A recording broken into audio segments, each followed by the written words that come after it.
suis-je? Vous avez raison, je vais aller me reposer. Oui, j'ai des bagages, ils sont dans ma voiture. Laissez tomber, nous verrons ça plus tard. Vous avez raison, je vais aller me reposer.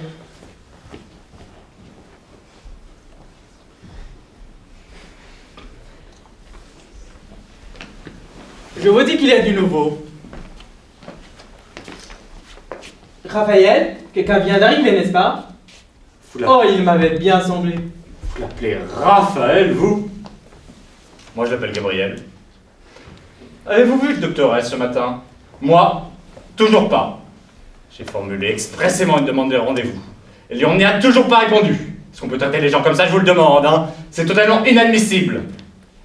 Monsieur le Président, est-ce que vous appréciez les réponses que je donne à vos questions? Pardon?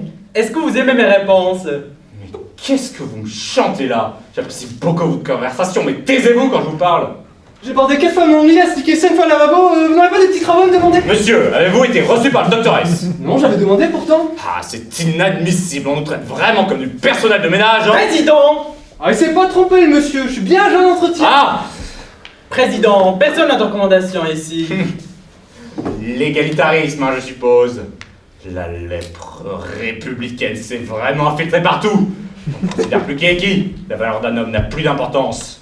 Monsieur le Président, pour moi, ce qui fait la valeur d'un homme, c'est qu'il est un homme, rien d'autre. Sottise! Dangereuse sottise! Bonjour, je suis Julien Portal. Bonjour, laissez-moi vous présenter Monsieur le Président Delbecq, Lucien, et moi-même, Majra Diapour. Excusez-moi, je vais vous paraître stupide. Je ne sais pas très bien ce que je fais là. Où sommes-nous exactement? Où est le responsable? Je n'en sais rien, Comment? Vous venez d'arriver, vous aussi? mais pas du tout. Je suis le plus vieux pensionnaire de cet hôtel. Je suis ici depuis 6 mois. Comment s'appelle l'hôtel? Alors, vous avez eu un accident de voiture? Oui, non. Je sais pas. J'étais sur l'autoroute, il faisait nuit. Même si j'avais bien arrosé mon repas, j'étais maître de mon véhicule, je rentrais chez moi. Et quelqu'un vous attendait? Non, Alors, il faut toujours avoir quelqu'un qui vous attend, seul moyen d'éviter les accidents. mais je n'ai pas eu d'accident. Non, je n'ai pas eu d'accident. J'ai dû me rendre compte que je somnolais, alors je suis rentré dans ce motel. Un modèle, qu'il est drôle, un modèle. Vous avez raison, Emmanuel, on n'est pas gentil de se moquer. Vous l'appelez Manuel, vous? Croyez en mon expérience, vous n'avez qu'un seul moyen de comprendre où vous êtes, c'est de demander à chacun d'entre nous ce qu'il faisait juste avant d'arriver ici. C'est absurde. Il n'y a pas d'autre moyen. Ouais, il a raison. Moi, j'ai pas une vie facile, ça c'est sûr. Il y a un mois, j'ai enfin pris ma retraite anticipée. Toute ma vie, je m'étais dit que mon dernier patron, le dernier jour, j'y dirais merde. Au lieu de ça, en rangeant mes pelles et mes balais, je me suis pris de lourdeur, je me suis mis à frissonner. Et tout à coup, au milieu d'un salon qui était même pas chez moi, j'ai valdingué les 4 fers en l'air. Oh, à l'hôpital, ils ont été très gentils. J'en revenais pas que ce soit si bien, l'hôpital. Tout propre, tout blanc, sans que ce soit moi qui gratte et qui torchonne. Ah, des jeunes gens souriants, les plats préparés. Oui, je crois que les plus beaux jours de ma vie, c'est là-bas que je les aurais passés. Ils m'ont dit que j'avais le cœur usé, fatigué, anormalement pour mon âge. Ils m'ont prescrit une maison de repos. Quand je suis entré là-bas, dans un ancien château, je me suis senti comme un prince. Et hier, j'ai descendu le grand escalier en m'accrochant bien à la robe. Je me suis dit que, ici enfin, j'étais bien, que j'allais enfin pouvoir réfléchir à tout ce que j'avais pu penser. Et j'ai eu le sentiment qu'une nouvelle vie allait commencer. Ça vibrait autour de moi. Et blanc! Et blanc? J'ai refait une attaque. Et depuis, je suis là. Et comment? Nous sommes dans un hôpital ici? Attendez, à vous, cher président. Ah. Mon dernier souvenir, avant de me retrouver ici, remonte à avant-hier. Je sortais de chez moi, comme chaque matin, à 8h pétantes. J'ai poussé la grille et j'ai aperçu un cycliste qui roulait sur le trottoir. C'était un jeune, naturellement. Il a jeté le gros lot ridicule de son vélo. Et j'ai pensé, ce petit crétin va s'arrêter. Il n'a pas le droit de rouler sur le trottoir.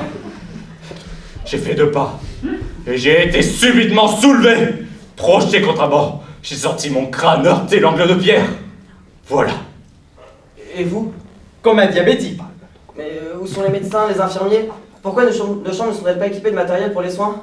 Mais nous ne sommes pas dans un hôpital. Enfin, nous ne sommes pas aux urgences? Mais non! Réfléchissez. Alors, dans quelle couleur êtes-vous? Le couloir A ou le couloir V? V. Le couloir B. Alors vous n'avez pas eu d'accident? Non, je n'ai pas eu d'accident. C'est ce que je vous disais. Qu'est-ce que ça signifie couloir A et couloir V? Vous allez sans doute rencontrer le docteur S. Enfin, vous me dites que nous ne sommes pas dans un hôpital et pourtant il y a un docteur. S? Le docteur S? Ah, je veux le voir immédiatement. Ah mon cher, on ne recoudre pas le docteur S comme ça. Il suffit même de le vouloir pour ne pas le pouvoir. Vous êtes sûr de ne pas vous être jeté exprès contre votre platane? Et quel platane? De quoi parlez-vous?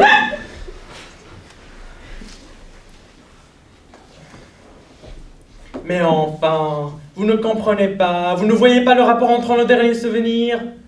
Coma, crise cardiaque, accident de la route. Vous voulez dire que Nos derniers souvenirs sont tous malheureusement des derniers souvenirs. nous serions morts? Je suis tombé chez des fous. Je reste pas une seconde de plus ici. Il doit bien essayer. Ah, c'est normal qu'il ne croit pas, il s'est pas vu partir. Ma première nuit ici, j'avais même essayé de creuser le sol de ma chambre. C'est scandaleux. Pas d'issue et des fenêtres pas qui ne s'ouvrent même pas. Si vous ne m'indiquez pas la sortie immédiatement, je vais briser les vitres et je me jette de l'étage. Vous n'y êtes pas entré de votre plein gré, vous n'en sortirez pas de votre plein gré. D'abord, je ne suis pas mort. Je ne suis pas mort. Ah, il commence à réaliser.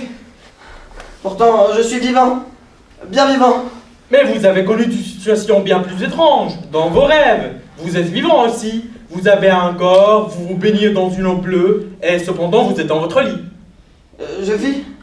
Pour vous le prouver, il faudra vous tuer. Si vous réussissez, c'est que vous étiez bien vivant avant.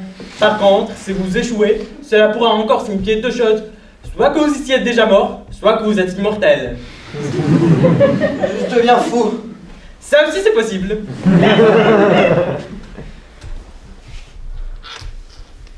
Le docteur S va venir. J'avais pris rendez-vous, monsieur. Ah bon? D'accord. Mais enfin, j'étais ici avant. Monsieur, vous faites quoi dans la vie, vous? Rédacteur en chef d'un journal sportif. Eh bien, vous ne trouvez pas que président de 3 grandes sociétés, ça vaut plus qu'un rédacteur en chef, non? C'est à vous que parlait le docteur S. Qui vous l'a dit? Mais Gabriel! Gabriel!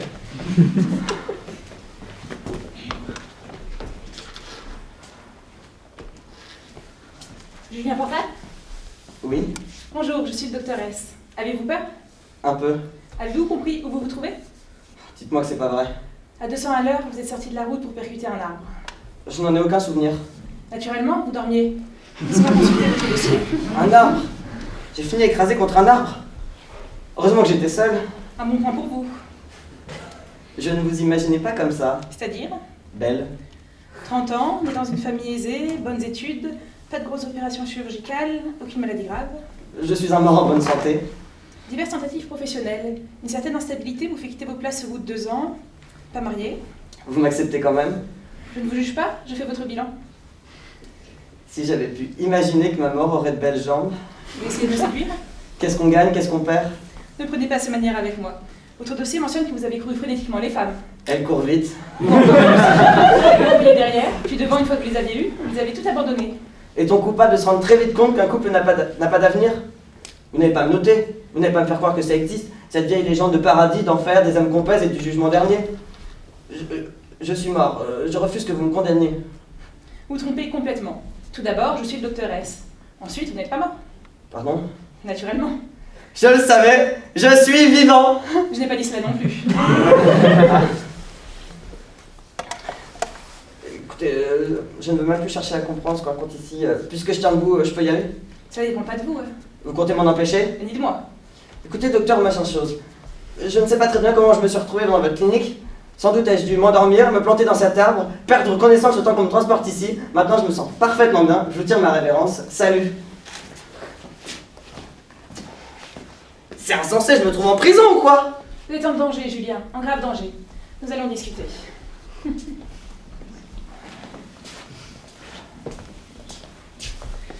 Vous allez comprendre. Il y a moins d'1 heure, votre voiture, lancée à 200 à l'heure, est entrée dans un arbre. Je préfère ne pas vous décrire l'état de la carrosserie dont vous étiez pourtant si fier. Je préfère ne pas non plus vous décrire votre état. Qu'est-ce que vous me racontez? Une ambulance vous a amené, inconscient, tuméfié, les genoux cassés, les côtes enfoncées, au service des urgences de l'hôpital Descartes. Une équipe hautement qualifiée s'active autour de vous pour tenter de vous sauver la vie. Ils ne sont pas optimistes, ils font leur maximum. Tous les hommes et les femmes qui occupent une chambre ici sont en train de vivre, sur Terre, des heures cruciales. Veillés par des médecins, des infirmiers, leurs familles. Infiltrés de tuyaux, de sérum ou d'électrodes, ils sont dans ce que vous appelez là-bas le coma, c'est-à-dire entre la vie et la mort, c'est-à-dire ici. C'est ici, à l'hôtel des Deux Mondes, que vous devez attendre que votre sort se règle. Je ne vous crois pas, vous voulez me faire gober que mon corps est ailleurs? Avez-vous mal à la cheville en ce moment? Il vous y pourtant fait une terrible entorse il y a 2 jours. Vous étiez enflé, vous ne pouviez plus marcher. Souffrez-vous en ce moment? Vous voyez? Votre corps de chair et de nerfs se trouve en salle de réanimation. Vous êtes ici pour attendre. Attendre quoi? Que votre sort se règle. Soit on réussit à vous sauver la vie et l'ascenseur vous redescendra sur Terre, soit on échoue à vous réanimer et il vous mènera là-haut. Là-haut? C'est assez nouvelle pour le moment. La mort? Ce que vous appelez la mort. Plus rien?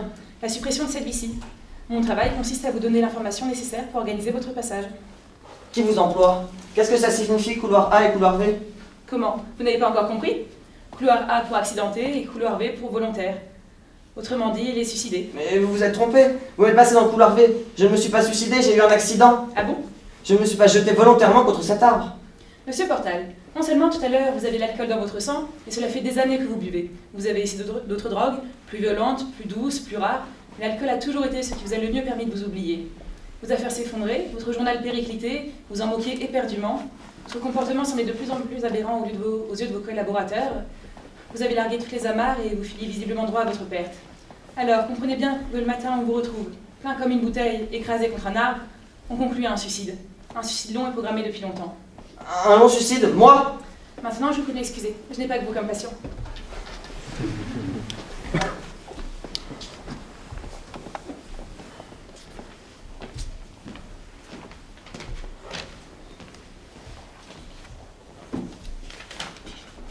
Comment peut-on se distraire ici?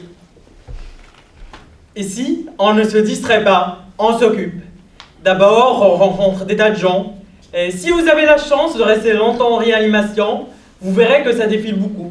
Ça rentre, ça sort, et puis on papote, là, comme nous le faisons. Nous papotons. Je ne dis rien d'important, ni même d'intelligent, vous non plus. Mais nous papotons, ça veut dire que j'existe, que vous aussi, et que ceci sont entre nous des rapports humains. C'est charmant, non? Je suis déprimé. J'ai toujours été déprimé. Un enfant gâté peut-être? Pourquoi dites-vous cela? Parce que vous n'êtes pas franchement laid, et vous n'avez pas l'air tout à fait pauvre. Un enfant qui se sont mis en milieu de jouets qu'on lui a donné. Vous me méprisez? Mais pas du tout. Je suis ravi que les riches aient aussi des problèmes. Je ne comptais pas vous faire pitié. N'être plus. Le manque d'appétit, c'est peut-être le pire des maux. Avoir la bouche pleine avant d'avoir crié, recevoir des baisers avant d'en avoir demandé, dépenser de l'argent avant d'en avoir gagné. Cela ne rend pas très combatif. Nous, les mal partis, ce qui nous rend le monde appétissant, c'est qu'il est plein de choses que nous n'avons pas. La vie n'est belle que parce qu'elle est un peu dessus de nos moyens. Vous m'avez compris. Oui. Par contre, ce que vous n'avez pas compris, c'est que pour vous, pour nous, les ventres pleins comme les ventres vides, la vie est toujours au-dessus de nos moyens. Pardon? Elle ne nous appartient pas. Non mais c'est pas possible, j'ai vraiment un grelot à la place du cerveau. Depuis hier, je me suis dit qu'il serait temps maintenant que je pense à des choses importantes, profondes. Au lieu de ça, je fais une fixette sur le mur d'en face qui est une tâche que j'arrive pas à faire partir. Est-ce que tout le monde est aussi con que moi? Ça se discute. C'est bien que j'ai le crâne trop étroit pour laisser rentrer de grandes pensées, mais j'aurais préféré l'avoir carrément obtus, vous voyez, être stupide à ne pas s'en rendre compte. Moi, je suis assez intelligent pour être mal à l'aise. Nous sommes tous comme ça. Non, pas ceux qui font des études, ceux qui réfléchissent. Qu'est-ce qu'ils savent de plus? Je ne sais pas, mais quand ils savent, ils savent. Et quand ils ne savent pas, ils patochent pas comme moi. Si j'avais droit à un deuxième tour, c'est ça que je ferais, philosophe. Être philosophe, est-ce que ça empêche de mourir? Non, mais ça doit aider à vivre. À votre avis, qu'est-ce qu'il y a là-haut? Mais rien. Vous y êtes allé? Non. Alors? C'est la mort, ça ne vous suffit pas comme information? Non, je n'ai encore jamais été mort. Et vous qui faites des tables tournantes, vous disiez bien des choses, les morts. Oui. Quoi par exemple? Qu'ils avaient raté leur vie, qu'ils détestaient leur belle-mère, qu'ils aimeraient bien reprendre le piano. Des idioties. Rien d'autre? Bah, mourir ne vous rend pas plus sage. J'aurais cru. Tout de même, il vous parlait pas dans la façon dont ça se passe là-haut? Non. Mais enfin, il vous causait, ça veut dire que d'une manière, il n'était pas mort. Peut-être. Mais quoi peut-être? Il vous parlait oui ou non? Mais ce n'était que son imagination. Bah évidemment, c'est avec ça que parlent les morts. Effectivement, parfois j'entends des voix, des mots au fond de ma tête, mais cela m'arrive aussi la nuit pendant que je rêve. Ça arrive à tout le monde, et ça ne prouve rien. Ça prouve que vous n'êtes pas un vrai mage. Qui sait? Arrêtez de plaisanter. Nous savons tous très bien ce qu'il se passera. Lucien, est-ce que vous avez un souvenir d'avant votre naissance? Non. Eh bien, ce sera pareil après votre mort. C'est-à-dire rien? Rien, absolument rien. Le néant. Minute. Entre-temps, entre avant moi et après moi, il s'est passé quelque chose. Moi, j'ai existé. Oui, un match a eu lieu. Un match qui n'aurait pas dû avoir lieu, mais qui a eu lieu quand même. Un match idiot, inutile, sans conséquence. Une erreur. Vous dites ça pour moi ou en général? Je dis pour vous, pour moi, pour le mage, pour chacun. L'humanité n'est qu'une partie qui finit toujours mal, et à laquelle je n'ai pas demandé de participer. Ouais, vous dites ça parce que vous pensez qu'il n'y a rien là-haut.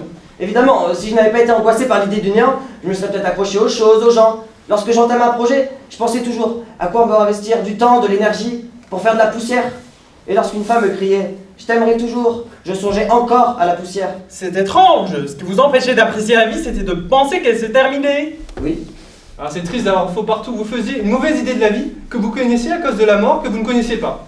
L'ombre faisait de l'ombre à la lumière. J'imagine que tout le monde a vu le doctoresse, hein, à part moi. Président, personne n'a vu le doctoresse à part le nouveau venu. Ce qui fut notre cas à tous. Égalité, cher président, égalité. Cela veut dire que tout le monde est traité de la même manière. Pas qu'il y ait un complot qui se tisse contre vous. J'ai dû quitter ma chambre, je ne supporte plus leur conversation. à qui? Madame la présidente et mes fils. Comment? Il se trouve ici avec vous? Non.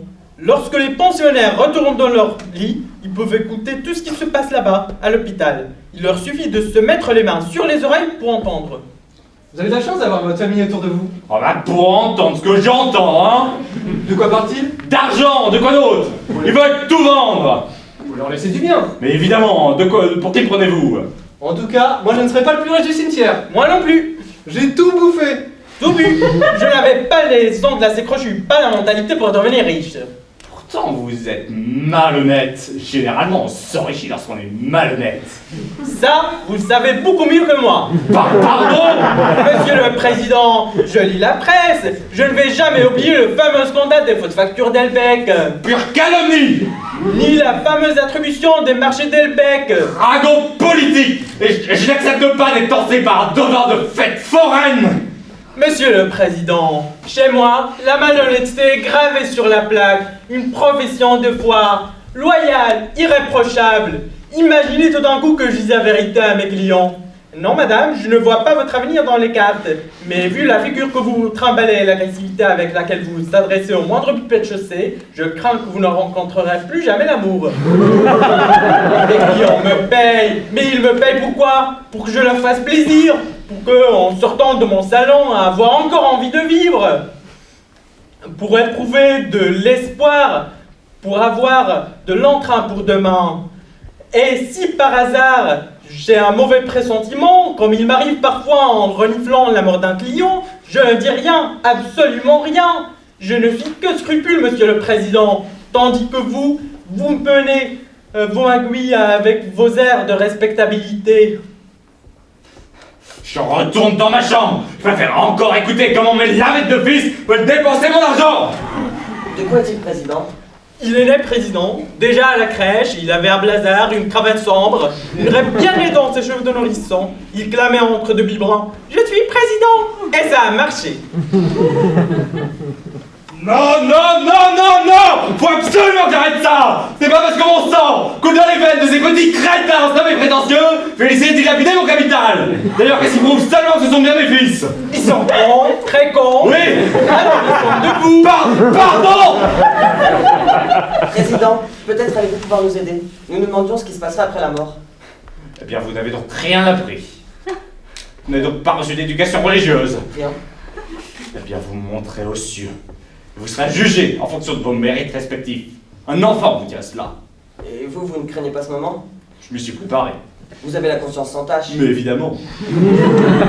Mais monsieur le président, vous m'aiguillez d'argent, vous ne craignez pas qu'au moment du jugement, hein? Il faudra d'abord pouvoir les prouver, monsieur.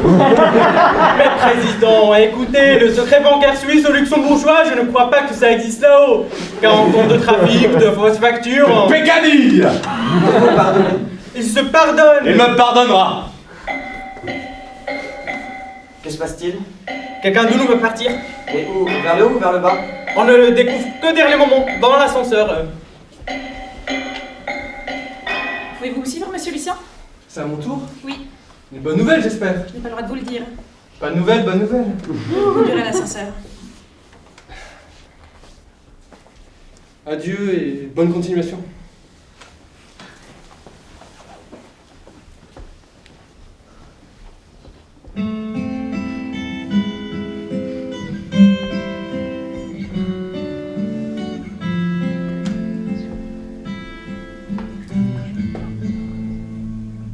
Le pauvre! Vous qui êtes ici depuis longtemps, est-ce que lorsque la journée commence comme ça, cela signifie que tout le monde va partir vers le haut? Non! Ah, tant mieux. C'est tout l'effet ce que ça vous fait à vous! Peut-être même que si ça commence par un client qui monte, cela signifie que le suivant descendra? Vous ne pensez qu'à vous! Évidemment, un qui l'autre. Je ne tiendrai pas ici. Oh, à nouveau! Quelle chance! Bonjour. Bonjour! N'ayez pas peur! Pourquoi voulez-vous que j'ai peur? Je vous présente Monsieur le Président d'Elbec, Julien, et moi-même, Ajra Japour. Je suis ravie d'être ici. Mais où croyez-vous donc être malheureuse? Oh, le simple fait de pouvoir marcher sans appareil, sans douleur et sans crispation suffit à me renseigner. Et puis être débarrassé de tous ces tuyaux, ces sondes, ces cathéters. J'ai envie de danser. Je crains qu'elle croie être morte. Bonjour Laura. Bonjour doctoresse. Comment, vous vous connaissez? Laura a déjà effectué un séjour ici. J'ai passé 3 jours ici. Cette fois-ci, Nous verrons. Êtes-vous gravement malade? la santé n'est pas mon fort. Laura, vous nous allez dans votre chambre? Ah non, Je dois vous dire des choses très confidentielles. ma santé n'a rien de confidentiel. Depuis que je suis toute petite, j'ai l'habitude que tout le monde en parle, qu'on tienne des conférences autour de mon fauteuil, autour de mon lit, que tout le monde publie des bulletins, que tout le monde s'en préoccupe. C'est peut-être pour ça que je m'y intéresse si peu et que je n'en parle jamais. Laura, s'il vous plaît, allons dans votre chambre. Non. Qu'avez-vous à m'apprendre? Que mon cœur ne bat presque plus et qu'il menace maintenant de s'arrêter si on ne me greffe pas immédiatement? Je le sais déjà. Que je dépends de la bonne volonté du hasard, qu'il faut que quelqu'un meure brusquement, rapidement et proprement pour que je lui vole son cœur? Je le sais aussi. Vous n'avez pas changé. Pourquoi voulez-vous que je prenne un air grave lorsque je parle de ma santé? Ce serait irrespirable. Advienne ce qui arrivera. C'est dramatique, Laura. Docteur, serait-il possible que je... Égalité, mon cher, égalité! Jamais rien connu d'aussi humiliant. Qu'est-ce que vous aimez faire dans la vie? Je ne sais pas, et vous? C'est décevant comme réponse. Je suis un homme décevant. Qu'est-ce que vous faisiez avant que j'arrive? Nous papotions, nous disions du mal les uns des autres, comme d'habitude. Nous mordions pour bien se faire les dents. On continue? On ne vous connaît pas assez pour bien dire du mal de vous. J'ai une idée. Dites, Vous allez être choqués. dites. Voilà. J'aimerais bien que l'un de vous me fasse un peu la cour. Ridicule. Vous ne voulez pas? Juste pour rire. Vous comprenez, à cause de ma santé, les garçons n'ont jamais été entreprenants avec moi. Alors qu'ici, vu que rien n'est réel, vu que rien ne dure, vous pourriez peut-être faire semblant. Semblant de quoi? Je fais semblant d'être normale, regardez. Je peux me tenir debout, je peux tourner sur moi-même, je peux danser, et vous faites semblant d'avoir un flirt avec moi. S'il vous plaît, dites oui. Non. Juste pour rire. D'accord, je peux vous faire un brin de cour. Un brin? Un baobab. Mais faites-le vous. Je crois qu'elle préférait un brin de votre cour à mon baobab. C'est qui compte sur vous. Je ne veux pas. Pourquoi? Vous ne pourrez pas? Je connais ces mots-là par cœur. Je les ai vomis 100 000 fois. J'en suis malade d'avance. Mais pour lui faire plaisir. À quoi bon? Alors, lorsqu'il s'agit de faire la cour pour vous amuser, vous trouvez bien les mots. Mais lorsqu'il s'agit de faire plaisir à quelqu'un d'autre, vous n'êtes plus là. Dites-moi, ma petite Laura, je commence par la lune, les étoiles, les fleurs, ou je passe directement à vous. Directement à moi. Soit.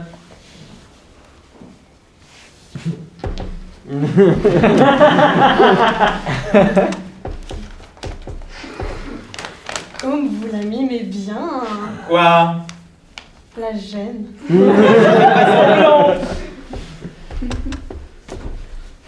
C'est totalement grisant. Vous savez, pour moi, c'est la première fois. Encore. Vous êtes très jolie, mademoiselle. Oh, mais vous aussi, vous êtes très jolie. Et vous deux, vous n'avez pas quelque chose à faire ailleurs? Mais vous la mimez bien aussi. Quoi donc? La bêtise. On devient toujours bête quand on est amoureux. Laura, messieurs? Ah, non. c'est tout à faire de question. Le mage doit nous demander en mariage, n'est-ce pas? Laura, je suis sérieuse. Mais moi aussi, enfin, j'aimerais bien. Je voudrais parler à Julien. Vous avez bien fait de refuser ce jeu. Sur Terre, je serais sans doute tombée folle amoureuse de vous. Vous venez d'entrer en salle d'opération. L'équipe détecte plusieurs hémorragies internes. Je vais m'en remettre. Ils font tout pour. C'est un moment très difficile. Pourquoi me dites-vous cela? Pour ne pas vous le cacher. Comment? C'est tout? C'est assez, non?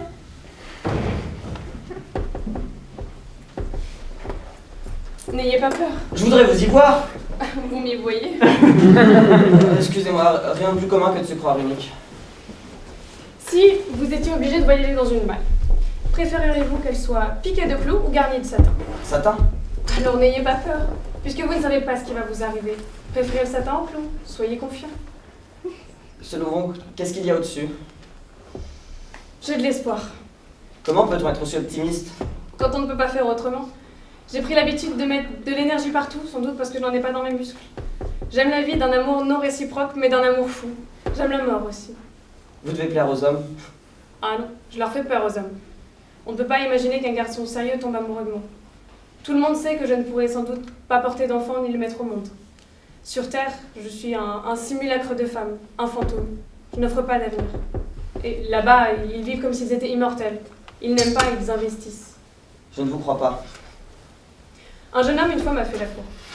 Il me téléphonait, il m'offrait des fleurs, il venait me rendre visite, il me disait que j'étais la femme la plus importante de sa vie. Et j'ai presque failli croire. Puis une amie m'a révélé son histoire. La sœur jumelle de ce garçon était morte de maladie quelques années auparavant, et il n'arrivait pas à en faire le deuil. Il voulait réparer. Vous comprenez? À travers moi, c'est à une autre qu'il s'adressait. J'étais transparente. J'ai refusé de le recevoir. Et le pire, c'est que ça le rendait très malheureux. Et maintenant? Maintenant, il est marié avec une jeune femme normale. Il vit une vie plaisante. Il attend un enfant et il nage dans le bonheur. Son amour pour moi faisait simplement partie de son deuil. Je hais la pitié. Je ne veux pas de la pitié. Je suis salie par la pitié. Croyez-vous que je sois trop orgueilleuse?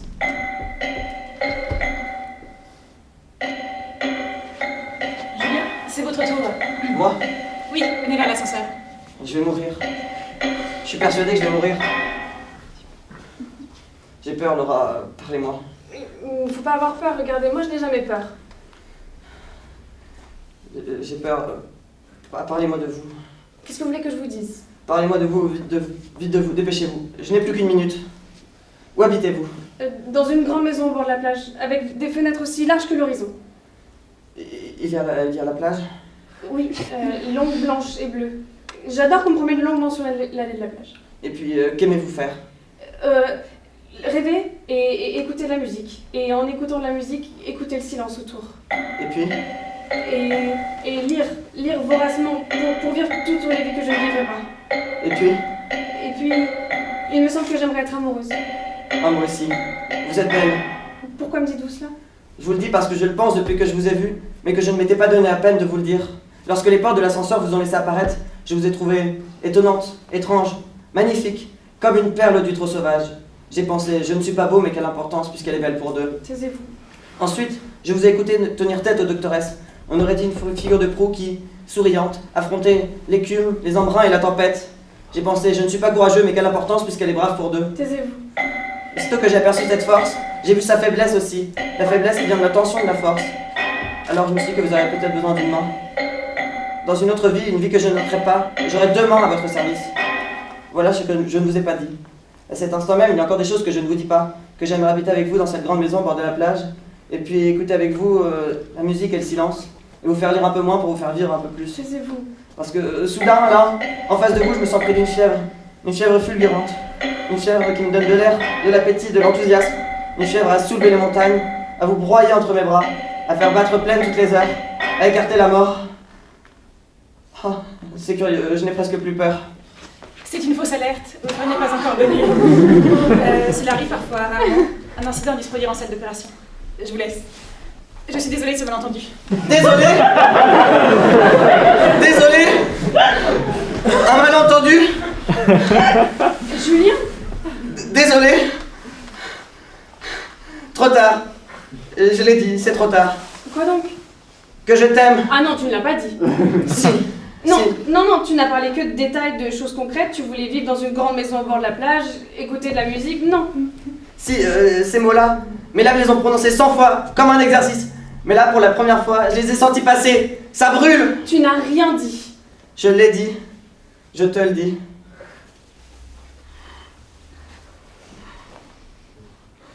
Tu n'as pas pitié, n'est-ce pas? Pas une seconde. C'est injuste. Jusqu'ici, je n'avais pas peur. Et maintenant, j'ai si peur. Peur de quoi? Peur de te perdre. Oh, désolé. Quelle déception, moi qui pensais vous avoir fait une cour brillante. Non, ne me le prenez pas. Il reste ici, moi aussi. Plus personne n'a envie de guérir. Bon, je reprends mon emploi. Confident. C'est habituellement mon rôle dans ces histoires d'amour. Je sais ce qui s'est passé. Pendant un instant, vous avez failli sortir du coma. Oui, c'est bien ce qui s'est passé. Le brouillard s'est dissipé. Et Laura, Je ne peux rien dire. qu'en pense-t-il là-bas? Il faut que quelqu'un meure pour qu'elle vive. Quelqu'un qui meurt à l'hôpital Descartes. Y a-t-il une chance? Chance est le mot.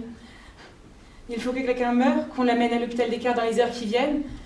Et c'est le dernier espoir. Mais vous ne savez pas? Je ne sais jamais qui va mourir maintenant ou demain. Mais... Oh, mais... Qu'y a-t-il dans vos dossiers? Des éléments. Alors? Juste des éléments. Votre nature, votre histoire, votre santé, mais pas vos choix. Vous arrivez sur Terre chargé de données, alourdi d'une famille, d'un milieu, d'une hérédité, attaché à un village, un pays, une langue, une époque. Tout vous distingue, tout vous sépare, tout vous différencie, mais une chose, une seule vous rend identique. Vous êtes libre. Libre, vous comprenez? Libre d'abîmer votre corps, libre de ne pas guérir d'un chagrin d'amour, libre de devenir un héros, libre de prendre de mauvaises décisions. Croyez-moi, il n'y a pas de grand livre du destin. Juste quelques informations sur une fiche. Ce qu'on ne peut pas calculer, c'est votre liberté. Qu'est-ce que vous me chantez? Je ne vois pas bien ce que Laura aurait pu choisir. Elle est née avec un organisme qui ne fonctionne pas. Elle aurait pu choisir de ne pas le supporter, plonger dans la dépression et très vite s'enfoncer dans la mort. Au lieu de ça, elle a choisi la lumière.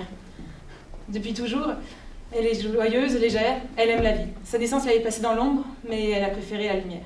Toute personne qui a croisé Laura se souvient d'elle comme d'un soleil. Je l'aime. Je l'avais compris. C'est idiot, n'est-ce pas? D'aimer? Jamais. Par contre, vous devez, par honnêteté, vous demander si vous l'aimez réellement ou si vous l'aimez parce que c'est impossible. Je vais la voir. Laissez-la moi quelques instants.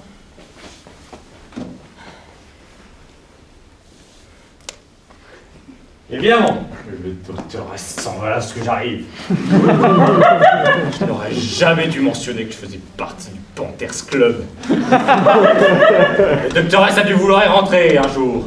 Et mes collègues ont refusé ce petit professeur d'une clinique de banlieue. Depuis que j'ai prononcé les mots Panthers Club, il me regarde de travers. Il me fait payer son échec. Monsieur le Président, croyez-vous vraiment qu'on se soucie du Panthers Club ici? Mais évidemment, tout le monde voudrait faire partie du Panthers Club. Monsieur le Président, je n'ai jamais rêvé d'entrer au Panthers Club. Quoi? Jamais, et je n'en rêverai jamais. J'y suis. Vous préférez le Tice Club? Non. Mais puisque je vous dis que le docteur S s'est définitivement fermé à moi lorsque je me suis réclamé du Panthers Club. Monsieur le Président, avez-vous bien compris ce que fait le Dr S du matin au soir? Diriger les êtres humains vers la vie ou la mort? Passer les destins?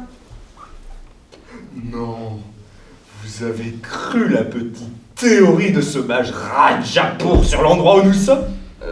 Oui. Un endroit entre la terre et le ciel où nous attendrions que notre sort se décide. Vivre ou mourir par l'ascenseur, un hôtel entre deux mondes. Oui. Quelle naïveté! Pourtant, lorsque je suis arrivé, j'ai cru que vous ajoutiez foi à... Je fais semblant! L'enturbané le croit, les autres pensionnaires le croient. Le docteur S le laisse croire pour pouvoir continuer son travail. Même moi, je ferai sûrement jusqu'au bout. Il ne faut pas les contrarier. Alors, où sommes-nous, selon vous? Dans un asile d'aliénés. Ah. Évidemment, il n'y a que des fous ici. Et qu'est-ce que vous y faites? Après ma chute, l'ambulance qui m'a emporté a dû se tromper de service. C'est ce que je me tue à répéter au docteur S depuis 2 jours. Et comment expliquez-vous que je ne souffre plus de mon entorse? Que Laura puisse tourner virer, elle qui d'ordinaire se déplace qu'en fauteuil? Le pouvoir de l'autosuggestion. Et comment expliquez-vous que dans votre chambre, vous puissiez entendre converser votre épouse et vos fils? Ça, effectivement, c'est bizarre. Il doit y avoir une explication. L'explication, c'est justement ce que vous niez. Mon cher ami, soyons sérieux. Un tel endroit est totalement impossible. Il n'est mentionné nulle part. Si vous aviez fait votre éducation religieuse, vous le sauriez, comme moi. Nous montons directement devant Dieu. Peut-être que votre Dieu n'est qu'à l'étape suivante. Inertie, ce n'est pas dans les textes. Mais enfin, regardez autour de vous, cet ascenseur, cette réception. Tout cela n'existe pas. Je suis formel. Moi non plus, je n'existe pas. Mais bien évidemment, je suis formel. Mais comment pouvez-vous passer à côté des choses et des gens sans les voir? Je suis là, vous êtes là, nous sommes là. Mais, mon cher ami, c'est très simplement. C'est une question d'éducation. Cela s'appelle avoir des convictions. Monsieur le Président, vous vous rendez tout de même compte que quelque chose vous échappe? Mon cher ami. Naturellement, parfois quelque chose nous échappe. Mais lorsque quelque chose nous échappe, à quoi devons-nous nous raccrocher? À nos convictions. Finalement, vous êtes plus sûr de vos convictions que de ce que vous voyez? Naturellement, mon cher ami. Le chemin est obscur, brouillé, confus. Et c'est pour cela que nous avons nos convictions, tel un bâton et une lanterne pour nous conduire. Sinon, à quoi tout cela servirait-il? Quel dommage que vous n'ayez pas été là la dernière fois. J'espère que vous allez rester longtemps parmi nous. J'espère aussi. C'est plus difficile maintenant. Ouais. Je ne sais plus trop quoi dire. Oui. Nous ne vous dérangeons pas, au moins? Mais pas du tout, pas une seconde. Je vais en profiter pour lire dans mon journal. Laisse-le, c'est un doux. C'est un amour sans avenir. L'avenir ne compte pas. Tu as raison. Voilà, on y arrive. On n'a même plus besoin de parler.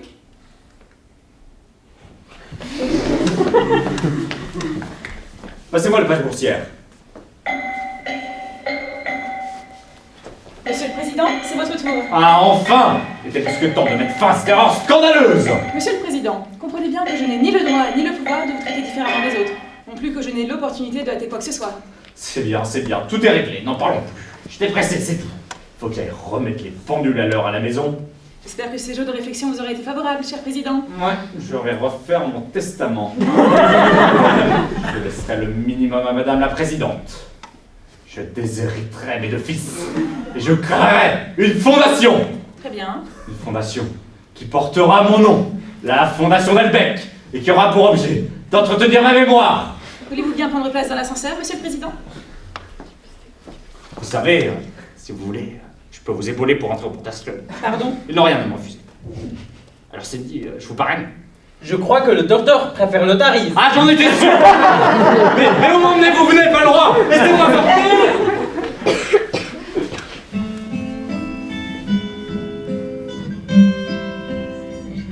Quoi? Il retourne. Il a le droit à un second tour. Le Président jouit d'une très bonne santé. Il s'est remis de son choc. Certainement, il n'y a pas de vraie santé sans égoïsme. N'oublie pas qu'il a seulement été renversé par un vélo. Donnez-moi l'adresse de ce cycliste que je lui achète un tank. Alors comme ça, vous faites mourir Lucien et vous réanimez le Président? Ça n'a aucun rapport. La mort n'est ni un châtiment ni une récompense. Chacun voit dans sa mort une affaire personnelle. C'est ridicule. Pour parler votre langage, je dirais que j'ai jamais rencontré quelqu'un qui mériterait de mourir. Ah oui? Vous ne recevez pas d'assassin? Généralement, il meurt de mort violente. Pour le Président, il n'est pas encore l'heure. Et pour ma fille il y a 20 ans, c'était l'heure. Vous savez très bien ce que j'en pense. Nous en avons déjà parlé. À 10 ans, 20 ans, 80 ou 100 ans, c'est toujours la même vie qu'on perd. Excusez-moi. La vie est un cadeau qui est fait à tout le monde. La mort est également donnée à tout le monde. Le Président est une personne comme les autres. Je veux bien respecter tout le monde, j'ai juste du mal à respecter ceux qui ne respectent personne. Alors, dites-moi un petit, ils vont sortir bientôt de l'état où vous êtes là-bas? Maintenant, ils attendent un cœur pour me greffer. Ça ne dépend plus d'eux. Es-tu inquiète? Pas du tout. Vous êtes très forte. Puisque je n'ai pas de santé dans mon corps, j'ai tenté d'en avoir ailleurs. Est-il possible qu'il y ait autant de profondeur dans une seconde? Que ce soit si épais? Il peut y avoir une éternité dans une seconde. Que se passe-t-il? On va nous séparer, Julien. Allons, il faut avoir confiance. Non, rien de dur, je le sais. On va nous arracher. Je voudrais vous voir. Vous avez des nouvelles de moi là-bas? Ce que je fais sort de mes attributions. D'après le règlement, je n'ai pas le droit de vous informer, mais vous êtes ici depuis 6 mois et je me suis attachée à vous. C'est sans brûler ce qu'on me dit.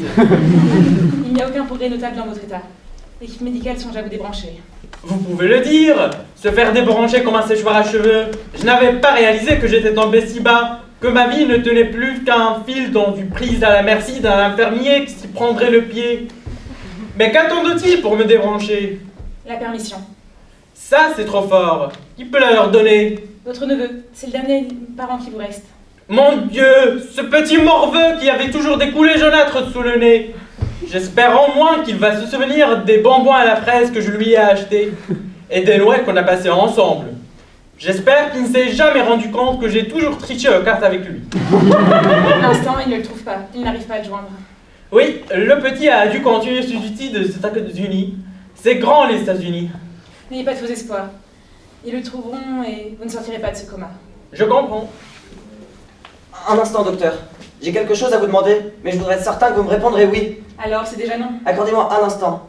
Je voudrais que, quoi qu'il arrive, Laura et moi nous fassions le même trajet dans l'ascenseur. Vous comprenez? Que nous retournions ensemble sur Terre ou que nous partions ensemble là-haut. Vous n'avez plus peur? Je n'ai plus peur que d'une chose, la perdre. C'est déjà bien que les choses soient. Pourquoi voudriez-vous qu'elle dure? Maintenant, je suis confiant. J'ai de l'espoir dans ce que je ne comprends pas. Laissez-nous partir ensemble. Je voudrais pouvoir vous dire oui. Dites oui. Je n'ai aucun pouvoir, aucun. Le sort de Laura dépend des circonstances. Je ne commande pas aux circonstances. Bien sûr, bien sûr. Je retourne voir Laura. Je suis idiot de passer tant de temps loin d'elle. Merci. Rude métier, s'occuper des autres, gagner leur confiance, et puis subitement, leur avouer qu'on n'a aucun pouvoir. Vous savez, docteur, vous me plaisez. Au début, je vous trouvais rude. Vous ne voudriez même pas nous donner de réponse. Vous ne voulez pas de réponse. Vous voulez vous nourrir d'illusions. Eh oui, les convictions, comme le président. L'arme des faibles et des inquiets. Les convictions. Même les convictions les plus négatives valaient mieux qu'un doute. J'avais besoin qu'on me dise, c'est pas comme ceci, c'est comme cela. Puis vous avez appris à vous contenter d'hypothèses. Oui, jouer avec les hypothèses comme avec du savant. Et lorsqu'on ne sait plus, imaginez encore.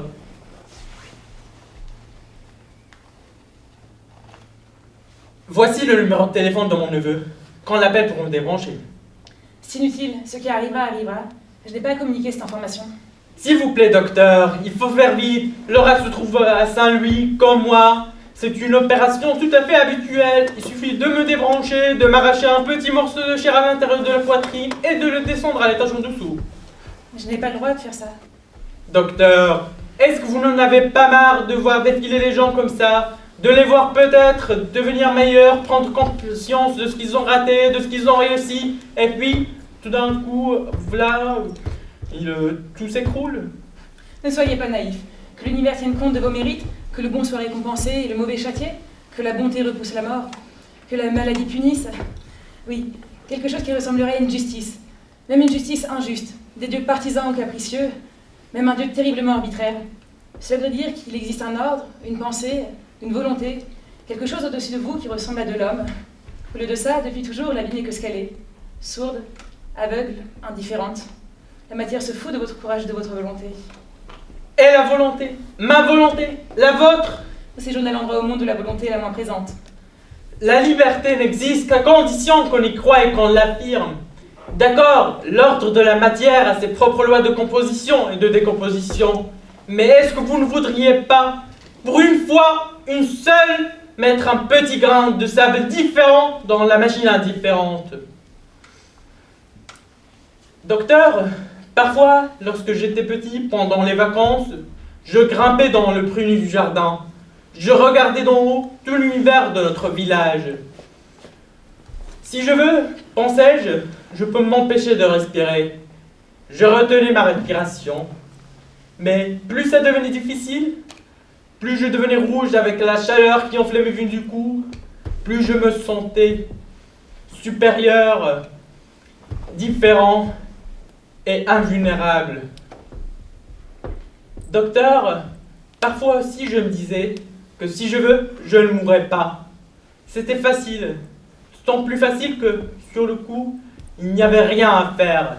Mais j'ai fini par comprendre que je n'y échapperai pas. Inéluctable. Alors, je voudrais qu'on se serve de moi pour faire vivre la petite. Mon cœur battra à la place du sien. J'aurais fait ce don de ma mort. Voici, cher docteur, ma leçon ici. Aimer l'inéluctable.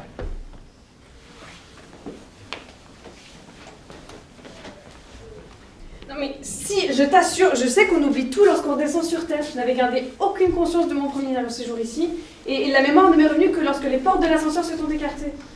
Imagine, Julien, que nous n'allions pas nous reconnaître sur scène.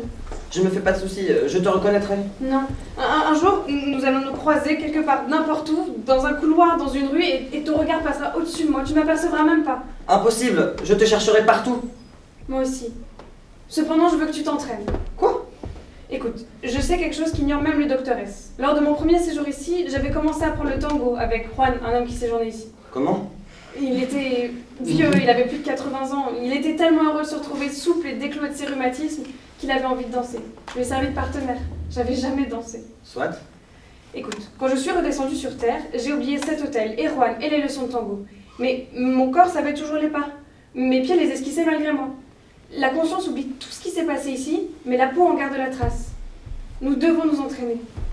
Je veux être certaine que nos corps se reconnaissent. Si tes mains ne sentent pas ça, ce n'est pas moi. Je t'aime. Sans méchant.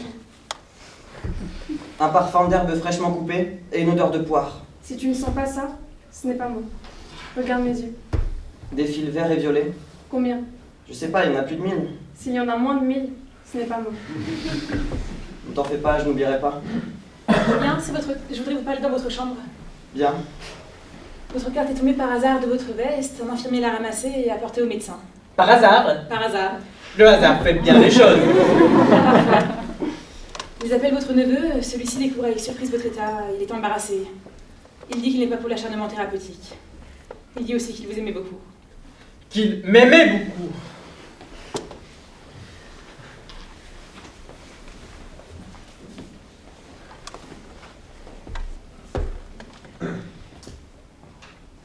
Vous ne vous sentez pas bien? Si. Vous savez, autrefois, j'avais une fille. Elle me ressemblait un peu. Les mêmes petits yeux ironiques qui avaient l'air de se ficher du monde. Cet air qui ne se laisse pas impressionner par la vie. Quand je la regardais, je la trouvais tellement belle. Je me disais, c'est impossible, elle n'a pas pu venir de toi. Elle avait des pouvoirs magiques. Dès qu'elle entrait dans une pièce, elle faisait fondre toutes les médiocrités du monde. À l'époque, j'étais représentant de commerce. Des journées de voyage, des nuits d'hôtel, des clients qui me claquaient la porte au nez. Mais au fond des ténèbres, j'avais ma veilleuse, ma lumière, ma fille. Mes affaires sont devenues meilleures. J'ai pu décrocher de gros contrats outre-Atlantique.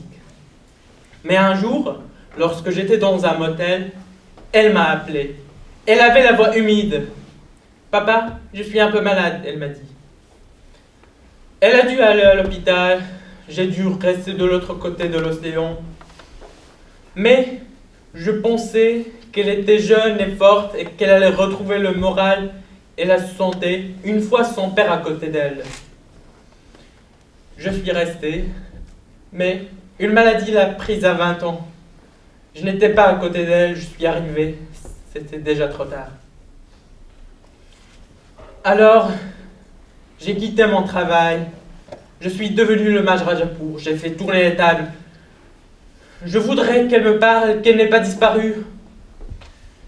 J'ai fait tourner les tables, coiffé de ce fichu turban qui me servait d'abord de bâillant pour m'empêcher de hurler de douleur. Je n'ai rien su faire pour elle. Vous ne pouviez pas. J'aurais aimé réparer, je n'étais même pas là, je me sentais coupable. Vous ne pouviez pas. Mais j'aurais au moins pu réparer. Non, réparer. On ne répare pas. Si, je l'avais fait une fois, avec quelqu'un d'autre. Vraiment? Oui, Ce jour-là dut être merveilleux. merveilleux. Laura, je suis obligée de vous demander de me laisser seule avec le mage. Très bien. À plus tard. À plus tard. Alors, docteur, je sais que vous n'avez pas le droit de me dire quoi que ce soit, mais est-ce que ça va marcher? L'équipe médicale va greffer votre cœur à la place de celui de Laura. Merci. Non, ne dites rien. Personne ne m'a jamais dit merci. Surtout en montant vers le haut. Merci.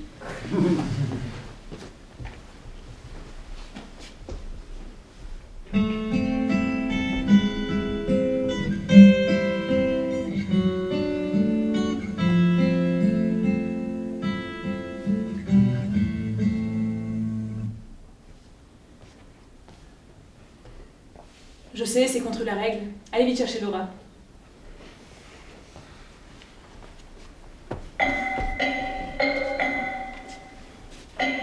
Non, pas déjà. Laura, s'il vous plaît, il n'y a pas une seconde à perdre. Et le mage? Non, je peux voulu embrasser le mage. Confiance, mon amour.